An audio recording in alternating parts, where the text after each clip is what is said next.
രാജസ്ഥാനിൽ നിന്ന് പോകുന്നതിന് മുമ്പുള്ള അവസാനത്തെ എൻ്റെ രാജസ്ഥാനിലെ കുഞ്ഞ് അടുക്കളയിലെ പാചകമാണ് കേട്ടോ. അപ്പോൾ രാവിലെ നമുക്ക് ഇഡ്ഡലിയും സാമ്പാറുമാണ്.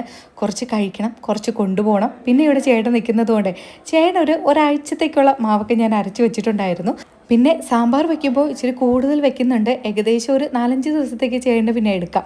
അപ്പോൾ പിന്നെ ജോലി കഴിഞ്ഞ് വരുമ്പോൾ പിന്നെ ഫുഡ് ഉണ്ടാക്കി പാടുപെടണ്ടല്ലോ. ഈ 2-3 ദിവസം നമ്മൾ ട്രാവലൊക്കെ ചെയ്യുന്ന സമയത്ത് നമുക്ക് ബ്രേക്ക്ഫാസ്റ്റിന് ഇഡ്ഡലി ഉണ്ടാക്കി കഴിഞ്ഞാൽ ഒന്നും ചെയ്യില്ല കേട്ടോ. നന്നായിട്ട് തണുപ്പിച്ചിട്ട് നമ്മൾ പാക്ക് ചെയ്ത് വെച്ചാൽ മതി. പിന്നെ ഈ ഗ്രൈൻഡറിൽ അരയ്ക്കുന്നത് കൊണ്ട് അളവിൽ കൂടുതൽ മാവും കിട്ടും, നല്ല സോഫ്റ്റ് ആയിട്ടുള്ള ഇഡ്ഡലിയും കിട്ടുമേ. പിന്നെ ഞങ്ങളെല്ലാം പാക്ക് ചെയ്ത് വെച്ച് കാത്തൂട്ടിയും തന്നൂട്ടിയും ഞാനും ഒക്കെ റെഡിയായിട്ട് അപ്പോൾ ഞങ്ങൾ എയർപോർട്ടിലാണ് എത്തിയത്. ഇപ്പോൾ നിങ്ങൾക്ക് മനസ്സിലായി കാണും, ഞങ്ങൾ ട്രെയിനിലല്ല കേട്ടോ, നമ്മൾ ഫ്ലൈറ്റിലാണ് പോകുന്നത്. ഞാൻ ഇത് ആദ്യത്തെ പ്രാവശ്യമല്ല, 2ാമത്തെ പ്രാവശ്യമാണ്.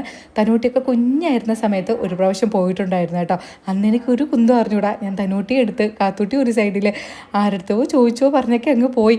നമ്മൾ ഒത്തിരി ദിവസമൊക്കെ കൂടെ ഉണ്ടായിരുന്നിട്ടെ പെട്ടെന്ന് നമ്മൾ മാത്രം പോകുന്നു, ചേട്ടൻ അവിടെ നോക്കിക്കൊണ്ട് നിൽക്കുന്ന കാണുമ്പോൾ എന്തോ ഒരു സങ്കടം പോലെ തോന്നും കേട്ടോ. ചേട്ടൻ ഇങ്ങനെ ചിരിച്ചിട്ട് എനിക്ക് സങ്കടമൊന്നും ഇല്ല എന്ന് പറഞ്ഞാലും ആ മുഖം കാണുമ്പോൾ അറിയാം നമ്മൾ പോകുന്ന കാണുമ്പോൾ ഒരു സങ്കടം ഉണ്ടെന്ന്. നമ്മളിങ്ങ് ബോർഡിംഗ് പാസ്സൊക്കെ വാങ്ങിച്ച് അകത്ത് കയറി കഴിഞ്ഞപ്പോഴും തന്നൂട്ടിക്ക് അയ്യോ അച്ഛനെ കാണണമെന്ന് പറഞ്ഞ് സങ്കടമായിരുന്നേ. ഞാൻ ആ ഗ്ലാസിൻ്റെ ഇടയിൽ കൂടെ നോക്ക് അച്ഛനെ കാണാൻ പറ്റുമായിരിക്കും എന്നൊക്കെ. ആദ്യത്തെ പ്രാവശ്യം അല്ലാത്തത് കൊണ്ട് ഇതൊന്നും വലിയ ടെൻഷനില്ലായിരുന്നു കേട്ടോ. അല്ലെങ്കിലും കാത്തൂട്ടി എൻ്റെ കൂടെ ഉള്ളതുകൊണ്ട് എനിക്ക് ഇത്തിരി ധൈര്യമുണ്ട്. കാരണം എന്നെക്കാളും കൂടുതൽ അവൾക്ക് കാര്യങ്ങൾ നോക്കിക്കണ്ട് ചെയ്യാനറിയാം. എനിക്കാണെങ്കിൽ ടെൻഷനും ഒരു വെപ്രാളമൊക്കെയാണ്. അവൾ പറയും അമ്മ സമാധാനപ്പെട്, ടെൻഷൻ അടിക്കേണ്ട, ഒരു സമയമായില്ല, നമുക്ക് പതിയെ പോവാം, അങ്ങനെയൊക്കെ പറഞ്ഞ് അവൾ കാര്യങ്ങൾ നോക്കിക്കണ്ട് ചെയ്യുക കേട്ടോ. പിന്നെ നമുക്ക് flight Jaipur to Trivandrum direct അല്ല കേട്ടോ. നമ്മൾ ബാംഗ്ലൂർ ഇറങ്ങിയിട്ട് അവിടെ നിന്ന് കണക്റ്റിംഗ് ഫ്ലൈറ്റാണ് ട്രിവാൻഡ്രം വരെ, അങ്ങനെയാണ് പോകുന്നത്. അപ്പം ജയ്പൂരിൽ നിന്ന് നമുക്ക് ഏകദേശം 1 മണിക്കോ 1:10 എന്തായിരുന്നു കേട്ടോ ഫ്ലൈറ്റ്. ട്രെയിനിൽ നിന്നാണ് ഇങ്ങനെ പറഞ്ഞ് അങ്ങനെ വരുന്നത്. വിൻഡോ സീറ്റിൽ ഇരിക്കാനാണ് അവിടെ 2 പേരും കൂടെ അടി. ആദ്യമൊക്കെ ഈ ഫ്ലൈറ്റിൽ കയറാൻ ഒരു വെപ്രാളമായിരുന്നു കേട്ടോ, എങ്ങനെയാണെന്നൊക്കെ അറിയാൻ വേണ്ടിയിട്ട്.